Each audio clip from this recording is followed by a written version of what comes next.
చంద్రబాబు నాయుడు గారి హయాంలో వేల మంది రైతులు ఆత్మహత్యలు చేసుకున్నారు. లక్షల మంది కొత్తగొట్టి కోసము వలసలు పోయి బాంబే లాంటి నగరాలలో ప్లాట్ఫామ్ మీదనే బతికేశారు. అంత ఘోరంగా ఉండేది చంద్రబాబు నాయుడు గారి పరిపాలన.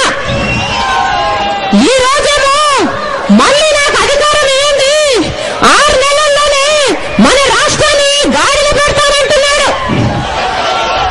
ఒక సామెత గుర్తొస్తుంది, పేరుకు పెత్తనమిస్తే అంతా గొరిగేసిందట.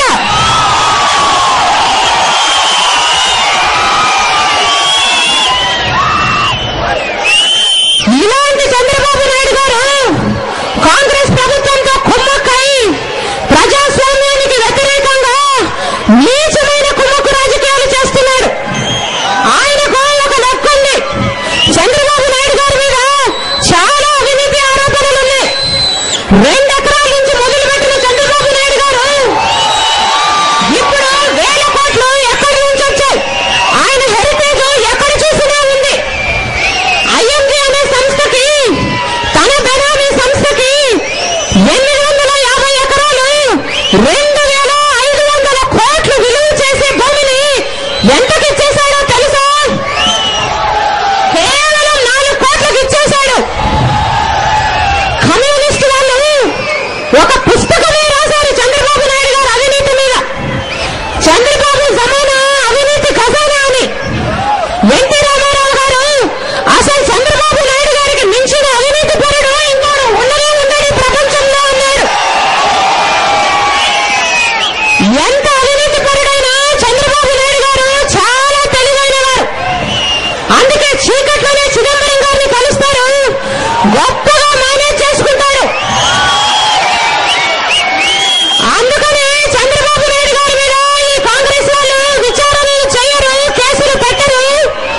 అందుకు ప్రతిఫలంగానే చంద్రబాబు నాయుడు గారు ఈ ప్రభుత్వానికి వ్యతిరేకంగా అవిశ్వాసం పెట్టాడు.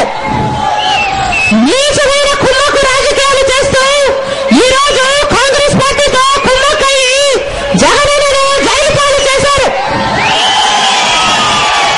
అధికారం వారి చేతిలో ఉంది కదా అని ఇష్టం వచ్చినట్లు వాడుకుంటున్నారు.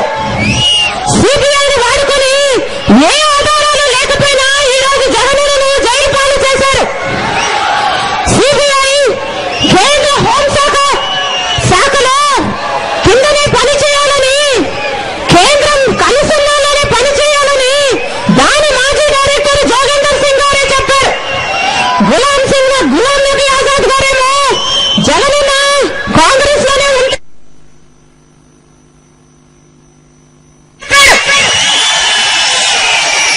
కేవలం కాంగ్రెస్ పార్టీని వీడినందుకు ఈ రోజు జగనన్నకి ఇన్ని కష్టాలు వచ్చాయని స్వయంగా గులాం నబీ ఆజాద్ గారే ఒప్పుకున్నారు. అంటే సిబిఐ అనే ఆయుధాన్ని వారికి వ్యతిరేకంగా ఉన్నవారి మీద వాడతారన్నమాట.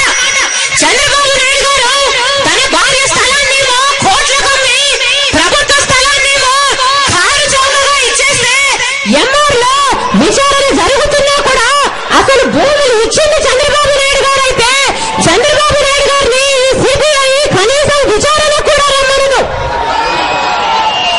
చిరంజీవి గారి సొంత వారింట్లో 70 కోట్ల రూపాయలు ఒక బెడ్రూమ్లోనే దొరికితే సిబిఐ కంటికి కనిపించదు. బొత్స గారు